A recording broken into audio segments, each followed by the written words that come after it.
Bienvenue dans l'esprit d'actu, le printemps arabe, une manipulation. Pour en parler, je reçois Naoufel Brahimi Al-Mahili.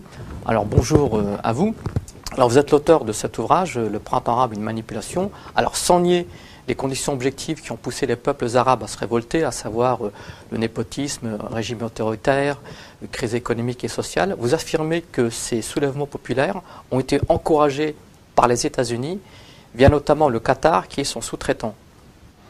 Oui, ces soulèvements ont été au moins accompagnés par le Qatar dans une vision américaine qui a déjà été esquissée par l'administration Bush, connue sous le label le Grand Moyen-Orient. Après le 11 septembre, il fallait trouver des régimes dans le monde arabe capables d'absorber cet islamisme qui est devenu un vrai danger. Avec Bush, ça n'a pas marché parce qu'il déclamait, il donnait des ordres, il voulait faire ça par le haut, en donnant des feuilles de route aux chefs d'État. Bush est parti et il y a eu l'étincelle en Tunisie. Ces régimes étaient indéfendables en l'état. Il fallait faire le dérapage contrôlé pour mettre des forces plus représentatives. Et l'occasion s'est trouvée d'abord en Tunisie. Alors justement en Tunisie, on va parler avant tout du Qatar. Donc le Qatar dispose de plusieurs atouts, notamment sa chaîne satellitaire Al Jazeera.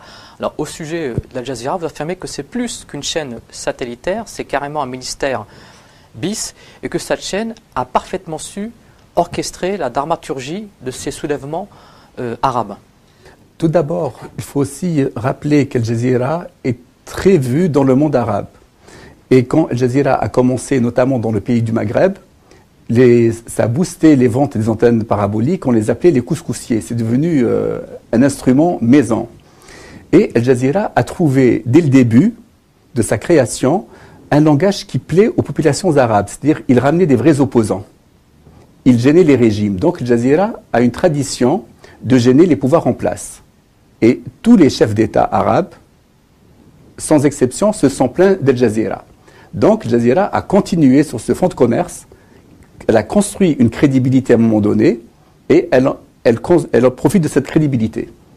Alors Al Jazeera, plutôt le Qatar dispose donc d'Al Jazeera, mais également du Cheikh Qaradawi, le téléprédicateur connu dans le monde musulman. Et vous affirmez que le Cheikh Qaradawi est également un des socles de cette stratégie. Tout d'abord, en Tunisie, quand ça a vraiment commencé, c'est après la mort de Mohamed Bouazizi, c'est ce jeune Tunisien qui s'est immolé.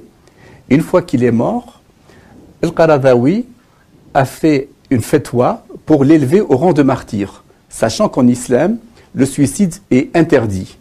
Donc c'est lui donner le statut de martyr, ça contribuait à galvaniser les foules déjà islamisées ou pré-islamisées.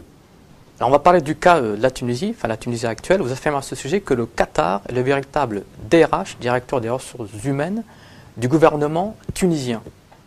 D'abord du gouvernement tunisien, puisque les principaux dirigeants se trouvaient à Doha et ceux qui étaient à Londres étaient financés par les Qataris. Et il faut aussi voir en Libye et les Égyptiens qui étaient... Il faut comprendre que Doha est devenue la Mecque des opposants arabes. C'est un système qui ne pouvait que marcher. Les gens étaient réfugiés, ils n'avaient pas de dossier à constituer avec les photos. Ils étaient pris en charge, logés, nourris, blanchis dans des conditions plus qu'acceptables, et on leur donnait la parole. Donc, le Qatar avait un stock d'opposants arabes tout le temps à sa disposition. Alors, on parle de la Tunisie, on va parler maintenant de la Syrie. Alors, pour vous, il y a une face cachée de la guerre en Syrie, qui est en fait le tracé d'un pipeline pour acheminer le gaz qatari vers l'Europe, afin notamment de réduire la dépendance énergétique de l'Europe vis-à-vis de la Russie. Comment dirais-je? Il y a déjà un tracé, c'est un vieux projet. Il faut rappeler que les trois premiers producteurs du gaz, c'est la Russie, l'Iran et le Qatar.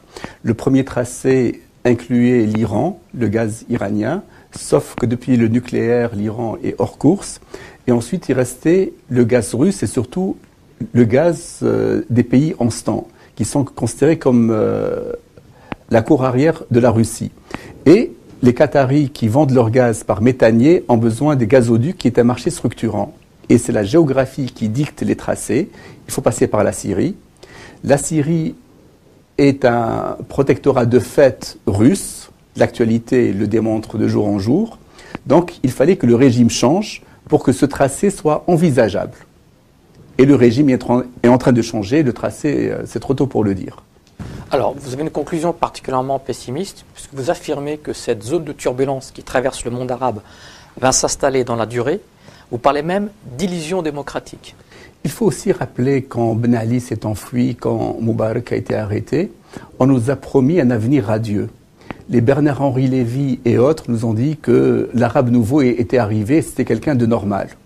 Et quand je lisais ces analyses en disant que l'avenir démocratique va survoler le monde arabe, je trouvais que c'était des paroles d'une chanson pour Mireille Mathieu. Ce n'était pas du tout des analyses. Aujourd'hui, qu'est-ce qu'on voit? La Tunisie, qui est un pays où ça reste gérable, le risque d'enlisement est réel. La Libye n'existe plus, autant que nation, ça peut durer. L'Égypte, la confrontation frères musulmans armés peut entraîner un enlisement sérieux. Merci à vous, Naoufel Brahmi Amali. Alors, je rappelle le titre de votre ouvrage que je vous recommande particulièrement, Le printemps arabe, une manipulation, aux éditions Max Milo, et préfacé par Percy Kemp.